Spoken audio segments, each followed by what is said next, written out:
Madame, Monsieur, bonsoir. Bienvenue dans ce journal. Voici ce qui domine l'actualité. 74e Assemblée générale de l'ONU, le vice-président représente le chef de l'État. Daniel Kablan-Duncan est arrivé hier à New York, aux États-Unis. Il va prendre la parole à la tribune des Nations Unies. Il aura également plusieurs rencontres, notamment avec le secteur privé américain. Et là-bas aux États-Unis, la Côte d'Ivoire félicitée pour son engagement en faveur de la lutte contre le travail des enfants. Les autorités américaines saluent les actions du chef de l'État et de la première dame. Dominique Ouattara conduit une délégation aux États-Unis. Elle a eu plusieurs rencontres avec d'importantes structures. Et dès le début de cette semaine, le président de la République sera dans la région de Hunzi. Alassane Ouattara en visite d'État. Les préparatifs vont bon train. Le comité d'organisation se penche sur la question de l'hébergement. Il rassure, c'est un pari qui sera tenu. Du 24 au 30 septembre, les pays membres des Nations Unies se retrouvent à New York. C'est la 74e Assemblée générale de l'ONU. Le vice-président est arrivé hier aux États-Unis. Daniel Kablan-Duncan va représenter le chef de l'État à la rencontre. Une rencontre dominée par les questions liées à la lutte contre la pauvreté et le réchauffement climatique. Le vice-président aura plusieurs rencontres interaméricaines. Je vous propose de l'écouter. Nous sommes vraiment honorés et heureux de représenter le président de la République, son Excellence M. Alassane Ouattara, à cette 74e session de l'Assemblée générale des Nations Unies. Vous savez que cette session était vraiment importante puisqu'il y a plusieurs points à l'ordre du jour, et notamment le thème général, dynamiser les efforts multilatéraux de manière à pouvoir lutter contre la pauvreté, travailler en faveur des changements climatiques positifs, mais aussi il est prévu plusieurs rencontres. Nous devons rencontrer un certain nombre de chefs d'État à la demande du président de la République, et il est prévu aussi de rencontrer beaucoup le secteur privé de manière à pouvoir, répondre à leur désir d'investir en Côte d'Ivoire. Et toujours aux États-Unis, cette fois à Washington, le chef de l'État et la première dame félicités pour leur engagement dans la lutte contre le travail des enfants. Dominique Ouattara a rencontré le National Democratic Institute. C'est un modèle de gouvernance, indiquent les dirigeants du NDI. Dominique Ouattara a aussi eu une séance de travail avec le département américain du travail. Le point avec Alexis Ouedraogo. Fin du marathon diplomatique de la première dame de Côte d'Ivoire, Dominique Ouattara, à Washington, D.C.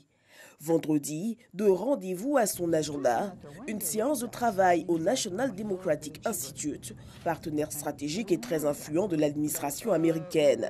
Son président, Derek Mitchell, et sa délégation ont pu découvrir les efforts menés par la Côte d'Ivoire contre le travail des enfants dans le pays depuis 2011. Le président du NDI a félicité le chef de l'État et la première dame pour leur leadership, célébrant un couple présidentiel modèle pour le continent. D'autre lieu, le département américain du travail, USDOL, pour Martha Newton, la Côte d'Ivoire est un pays modèle dans la lutte contre les pires formes du travail des enfants. Le pays, depuis quelques années, est classé parmi ceux qui font le plus d'efforts significatifs dans le monde. La réunion s'est très bien passée. C'était très agréable de la revoir et de revoir toute l'équipe. Depuis 2012-2013, chaque année, nous avons de bons résultats. Donc, je crois que nous attendons les derniers résultats qui vont avoir lieu à la fin de cette année, mais je pense que les efforts sont appréciés. Votre leadership est essentiel. Je vous encourage à continuer à redoubler d'efforts. Vous êtes la seule première dame capable de parler d'une étude technique sur la traite de l'exploitation des enfants et cela démontre votre leadership.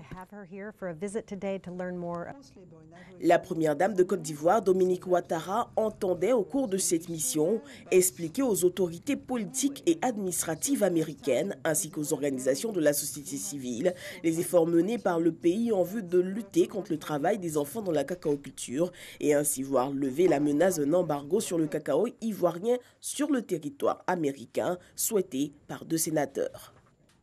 Et ici, en Côte d'Ivoire, les enfants prémunis contre les fièvres jaunes, typhoïdes et la méningite. Une campagne gratuite de vaccination dans la commune d'Abobo. C'est l'initiative d'une ONG en faveur des familles vulnérables. Une action soutenue par le maire Ahmed Bakayoko. Le reportage de Nousangaré Dangui. Vaste campagne de vaccination gratuite à l'intention des enfants de 2 à 16 ans. À Abobo-Sagbé, une campagne pour prémunir les populations contre certaines pathologies meurtrières telles que la fièvre jaune, la méningite et la fièvre typhoïde. Initiée par l'ONG Foi pour servir, cette vaccination vise également à contribuer à l'amélioration de la santé des couches défavorisées. Vraiment, on est beaucoup heureux parce qu'on n'a pas tous les moyens pour aller faire dans les centres d'hygiène. Donc comme on dit que c'est gratuit, donc vraiment on remercie l'ONG. Cette opération de vaccination cadre avec l'actualité du moment, qui est l'épidémie, la pandémie de dengue et de fièvre jaune qui sévit actuellement dans notre pays. Donc on a choisi de vacciner les enfants. Venu donner le top départ de cette campagne de vaccination, le ministre d'État, ministre de la Défense, par ailleurs maire de la commune d'Abobo, Ahmed Bakayoko, n'a pas manqué de témoigner sa gratitude aux initiateurs. Il a par ailleurs invité les habitants d'Abobo-Sagbé à s'approprier cette campagne qui concourt au bien-être. La vaccination est un acte de bonne santé parce que la vaccination nous permet d'éviter beaucoup de maladies. Grâce à la vaccination, on ne sera pas malade, donc les enfants pourront aller à l'école, bien travailler à l'école pour garantir leur avenir. C'est 1000 enfants qui seront vaccinés. Aujourd'hui, c'est Abobo, Sagbé, derrière Rail. Demain, ce sera tout Abobo. Chacun de nous doit prolonger l'action du gouvernement dans la mise en œuvre de son programme social. À Abobo-Sagbé, ce sont plus de 1000 enfants qui sont concernés par cette campagne de vaccination rendue possible grâce à l'ambassadeur du Maroc en Côte d'Ivoire. Dans l'actualité politique de ce journal, l'investiture du maire de la commune de Iré, c'est dans la région du Lodibois. C'était en présence du président de l'Assemblée nationale, Gilbert Kakou-Francis, s'engage à œuvrer pour le développement de la localité. Il bénéficie pour cela du soutien de son parti, le RHDP. Konaté Moussa. Iré, localité dans la région du Lodibois, située à 30 km de Divou.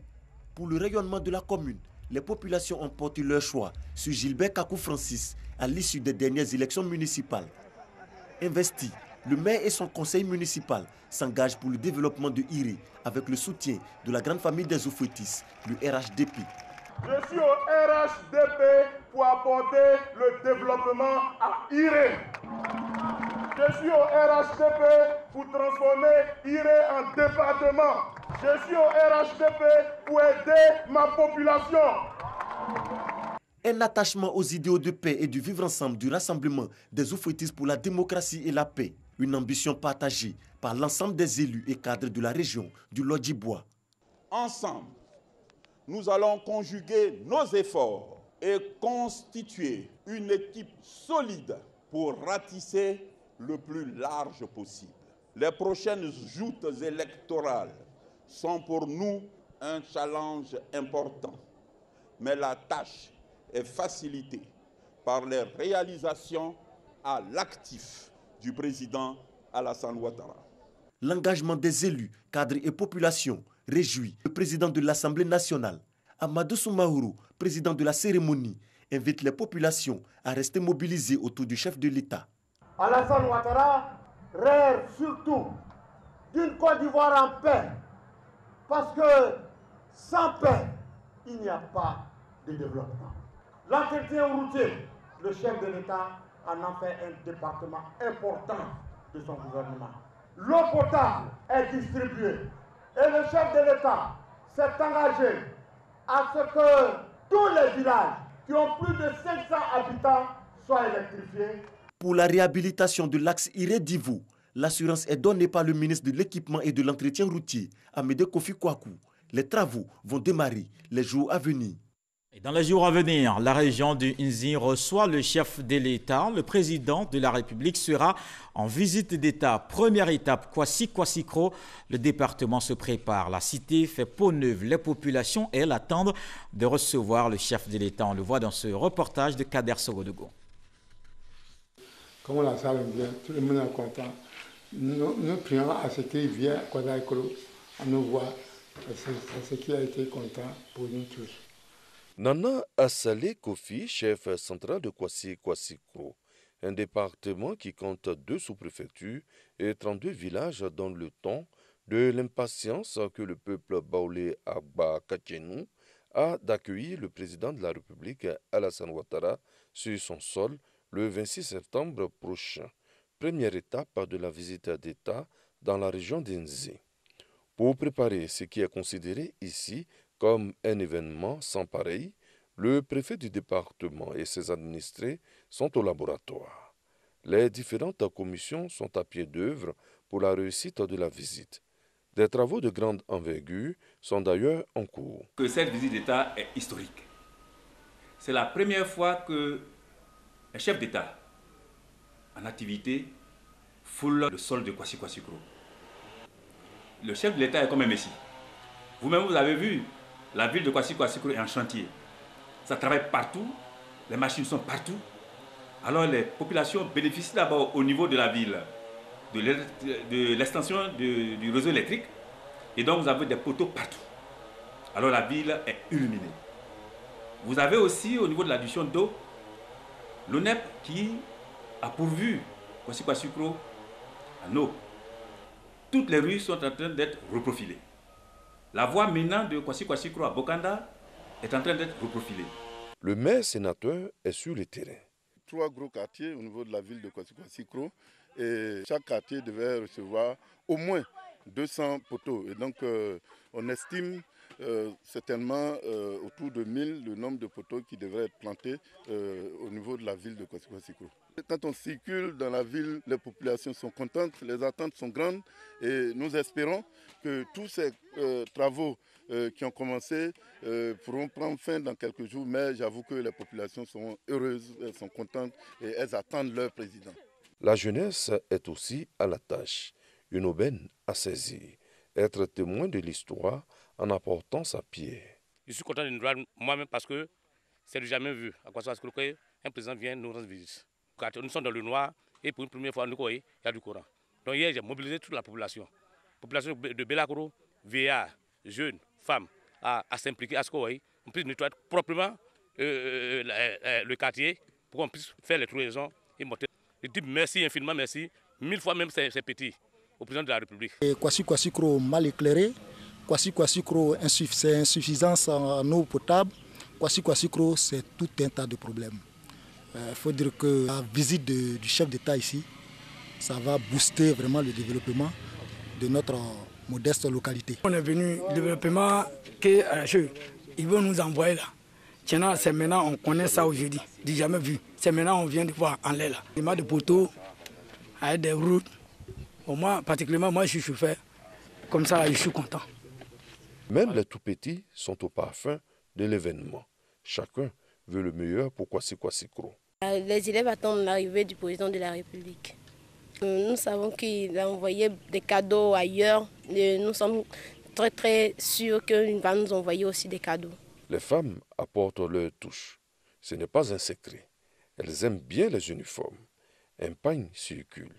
Il est vendu comme des petits pains. Le pain s'appelle le Nzi uni autour de son digne fils, Alassane Ouattara. Venir à Kwasi-Kwasi-Kro, c'est aussi penser à l'aspect gastronomique. Le Baoulé-Kro a la chance d'être sur le lieu prévu pour le rassemblement. Il aura de la viande de brousse. Il y a goutti, viande de bœuf, il y a poisson, viande de brousse. Ils vont bien manger. Cela sera chose effective le 26 septembre 2019 dans la matinée. Bokanda, la deuxième étape prévue pour le lendemain, se prépare. C'est toute la région d'Unzi qui se prépare à accueillir tous les invités et surtout à les loger. Au cours de cette visite d'État, la localité sera très sollicitée. Le comité d'organisation à pied d'œuvre. La question du logement, justement, au centre des réunions. Les hôtels sont en nombre insuffisant, mais le pari sera relevé, assurent les organisateurs. Eugène Toubé. Dimbokro, en ce mois de septembre finissant, connaît une animation toute particulière qui contraste avec le temps des vacances. Oh, ce n'est pas pour cause de rentrée scolaire encore timide pour diverses raisons évoquées par les acteurs et partenaires de l'école. L'explication se trouve dans les préparatifs de la visite d'État dans la région d'Unzi du président Alassane Ouattara. Partout, c'est des mouvements. On a vu que nos mouvements ont augmenté. C'est des va-et-vient, c'est des repérages de sites, c'est des travaux qui s'engagent par plusieurs opérateurs. Nous l'attendions cette visite et voilà qu'elle va avoir lieu. Donc c'est perçu positivement. Jusque tard dans la soirée, le maire de Dimbokro et les responsables opérationnels du comité d'organisation travaillent encore à son domicile. Si tout est défi pour l'ensemble des commissions mises en place, celle en charge de l'hébergement trouve difficilement le sommeil. Ce que Dimbokro, chef-lieu de la région d'Unzi, doit faire face à un flot de visiteurs à la faveur de l'arrivée dans cette région du président Alassane Ouattara. Or, la vieille ville montre ses limites en matière d'infrastructures hôtelières. Nous avons 23 hôtels à Dimbokro. Ce n'est pas suffisant pour recevoir tout ce monde. Nous avons un palliatif. Nous sommes en train de rechercher des villas pour pouvoir héberger nos hôtes. Et nous faisons un clin d'œil aussi aux hôtels de Tumodi et de Yamsoukro. Le temps passe et il faut parer au plus pressé. Alors, les agents de terrain de la direction régionale du tourisme d'Unzi investissent la ville. Comme des fins limiers, ils parcourent tout Dimbokro à la recherche de logements susceptibles d'accueillir les hôtes de la ville. Des quartiers résidentiels jusqu'aux nouveaux sites d'habitation où s'étend la ville en passant par les vieux quartiers, ils y mènent leur prospection. À leur tableau de chasse, une villa de 4 pièces acquise au quartier Sodefort, une nouvelle zone d'habitation. La villa n'est pas totalement terminée. C'est une villa de 4 pièces. Je mets entièrement ma villa à la disposition du personnel, tous ceux qui vont venir accompagner le président de la République. Sur le terrain, nous cherchons des maisons habitables. Voilà, ça c'est la toute première des choses. On trouve des maisons au niveau du prix. C'est là souvent il y a un peu un souci. L'hébergement, encore un casse-tête pour les autorités administratives élues et cadres de la région d'Unzi. La commission hébergement dirigée par le maire de Dimbokro explore à l'heure actuelle toutes les pistes pour pallier l'insuffisance criante de réceptifs hôteliers. De jour comme de nuit, ses membres sont à pied d'œuvre et de la base au sommet. Billet Diemelo veille à ce que tous les membres soient au même niveau d'information afin que Dimbokro réussisse le défi de l'hébergement. Pour cette visite d'État dans l'Unzi, fortement attendue et porteuse d'espoir. On a beaucoup d'hôtels, on n'a pas assez de chambres. Donc on a les 20 chambres, on a les 16 chambres, on a les 18 chambres. Il n'y a pas une grande capacité même. Donc vraiment, s'il y a des hôtels vraiment qui peuvent venir s'installer, je pense que ça va faire l'affaire. Les réceptifs hôteliers augmentent en nombre. Voilà. Ce qui nous reste à faire, c'est d'ouvrir le grand hôtel Sieto. Et avec le ministre du Tourisme, les dispositions sont en cours. Voilà, c'est quand même la Côte d'Ivoire qui se trouvera dans la région d'Unzi pendant 4 jours. Le président de la République va vivre ici pendant 4 jours. Et nous pensons que les dispositions sont vraiment prises pour qu'avant l'arrivée du chef de l'État à Dimbokro, tout soit au point. Dimbokro offre aujourd'hui une opportunité d'investissement en matière d'hôtellerie pour les promoteurs privés et sans doute aussi occasion pour la municipalité de faciliter l'acquisition de terrain aux demandeurs. Mais en attendant, pour la visite d'État, la ville au soleil radieux veut jouer sur sa tradition d'hospitalité. Une visite d'État qui promet, tout est mis en œuvre pour sa réussite, comme on vient de le voir. Autre chose à présent, les producteurs de bananes dessert d'Afrique, de la Caraïbe et du Pacifique confrontés à la concurrence des pays d'Amérique latine. Cela est dû à l'ouverture du marché européen. Ils étaient donc en réflexion à Abidjan. Ils appellent l'Union européenne à mettre en place un nouveau mécanisme pour une meilleure compétitivité. Les explications de Nadia Yachek-Kone. Signé et validé. L'appel d'Abidjan des producteurs de bananes de l'Afrique, des Caraïbes et du Pacifique vient d'être lancé. Une déclaration à l'endroit de l'Union européenne face à la libéralisation des échanges avec d'autres partenaires. Elle recommande que l'Union européenne confirme son engagement à ne pas baisser les tarifs douaniers appliqués aux pays andins et d'Amérique centrale en dessous de 75 € la tonne, de mettre en place un nouveau mécanisme de régulation qui remplacera le mécanisme de stabilisation prévu dans les accords avec l'Amérique centrale et andine, la mise en place d'un nouveau programme d'accompagnement des pays ACP pour leur faciliter et appuyer leur accès à l'investissement privé en vue du développement des capacités locales de production. 4 recommandations au total sont contenues dans cette déclaration. Elle vise une équité avec les pays d'Amérique latine dans les exportations de bananes vers l'Europe. Cela dans l'optique de maintenir la compétitivité des producteurs de bananes de l'ACP, dont la Côte d'Ivoire. Nous mettrons tout en œuvre pour rechercher avec nos partenaires les voies et moyens d'un accompagnement pour assurer la compétitivité de la banane dessert des pays ACP. Nous sommes engagés à faire en sorte que le partenariat qui existe entre vous et nous soit toujours de mise pour permettre à nos populations de disposer d'un minimum afin de faire face à leurs besoins quotidiens. En Côte d'Ivoire, la filière banane génère près de 9 000 emplois directs et 35 000 indirects. En 2018, le pays est passé premier exportateur africain vers l'Europe avec 315 000 tonnes. La commune d'Abobo a accueilli la finale de la 12e édition d'un tournoi de football, une compétition pour les enfants dotés de la Coupe Dominique Ouattara, une rencontre sportive qui vise à les occuper sainement. Les populations ont salué la première dame pour ses actions en faveur de l'épanouissement des enfants à Boussanogo. Commune d'Abobo, quartier Akekwa, terrain AS Pouchkina pour la finale de la 12e édition du tournoi de football pour enfants doté du trophée Dominique Ouattara. Les tout-petits ont fait montre de leur talent en présence des autorités de la commune d'Abobo et des représentants de la fondation Children of Africa. Un tournoi qui permet non seulement de tenir les enfants loin de l'oisiveté, mais de développer des valeurs telles que la discipline et l'esprit d'équipe. Pour cette finale, qui a mis aux prises les 2 meilleures équipes du tournoi, le public a effectué le déplacement pour saluer les actions de bienfaisance de la première dame Dominique Ouattara à l'endroit des enfants. Au final, c'est l'équipe de FC Partage qui a étrié l'équipe Unité Nationale sur le score fleuve de 5-0, s'adjugeant ainsi, sans surprise, Dame Coupe Dominique Ouattara. Nous voudrons traduire toute notre reconnaissance à la première dame, Maman Dominique Ouattara, pour tout ce qu'elle fait pour l'épanouissement de la jeunesse, pour nos enfants en Côte d'Ivoire et en Afrique. Madame a eu cette excellente idée d'organiser cette coupe à travers tout le pays. Et les enfants, donc pendant 2 mois, ont fait des tournois. Des trophées et des cadeaux en nature, composés de jeux de maillots et de ballons, ont été offerts à l'ensemble des finalistes, aux meilleurs buteurs et aux meilleurs gardiens de but. Ce sont plusieurs centaines d'enfants de 55 communes de la Côte d'Ivoire qui ont participé à la 12e édition de la Coupe Dominique Ouattara. Et toujours en sport, c'est une figure bien connue des années 80, champion d'haltérophilie. Bradarius fait chevalier du mérite sportif, une reconnaissance pour celui qui a fait vibrer plus d'un par ses démonstrations et autres spectacles. On voit cette distinction avec Franck Wadio.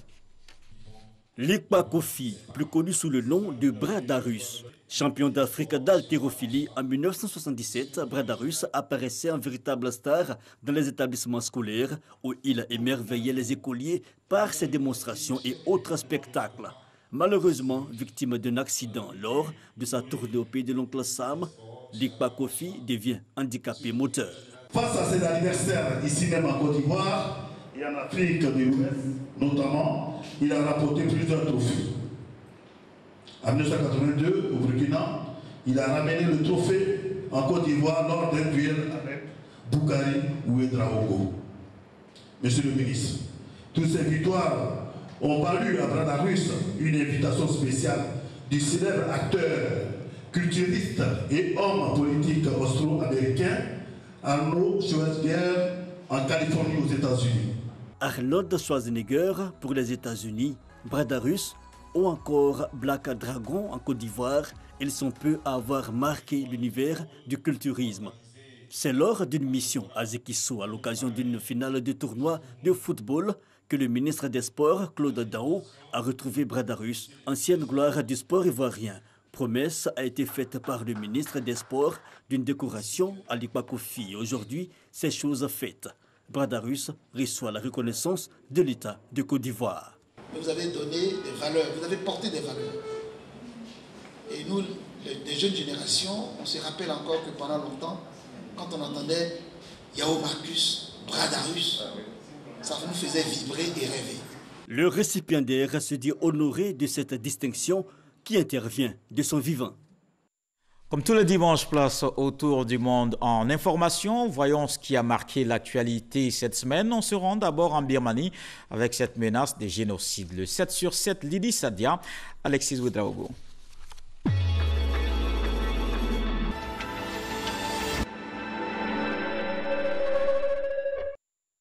Les quelques 600 000 Rohingyas restant en Birmanie vivent sous la menace d'un génocide. C'est ce qu'a révélé lundi une commission d'enquête des Nations Unies, indiquant que le pays ne fait rien pour prévenir de nouvelles atrocités contre la minorité musulmane.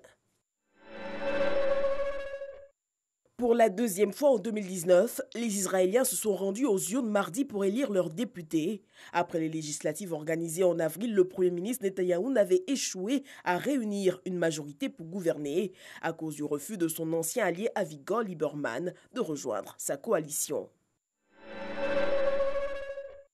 Le porte-parole de l'armée congolaise, le général Léon Richard Kassongo, assure qu'une unité spéciale de l'armée a localisé et neutralisé de manière définitive le chef militaire des FDLR, Sylvestre Madakoumura, dans la nuit du 17 au 18 septembre dernier au cours d'une opération.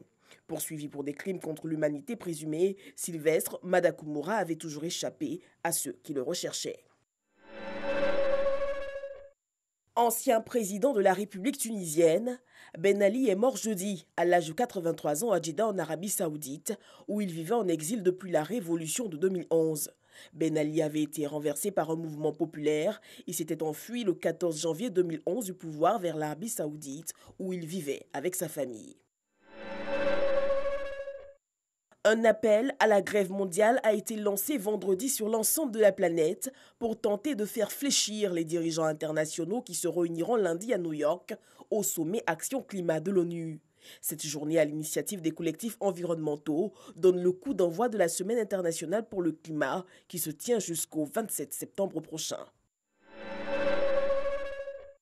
Entre 6 000 et 15 000 personnes ont défilé samedi dans Paris contre la réforme des retraites voulue par le gouvernement à l'appel du syndicat Force ouvrière.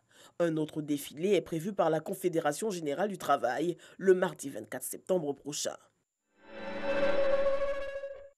La présence des forces étrangères dans le Golfe accroît l'insécurité, affirme ce dimanche le président iranien Hassan Rouhani, après l'annonce de l'envoi des renforts de troupes américaines dans la région. Il a également annoncé que l'Iran présenterait dans les prochains jours à l'ONU un plan de coopération destiné à assurer la sécurité du Golfe Persique, du détroit d'Ormuz et de la mer d'Oman entre pays riverains.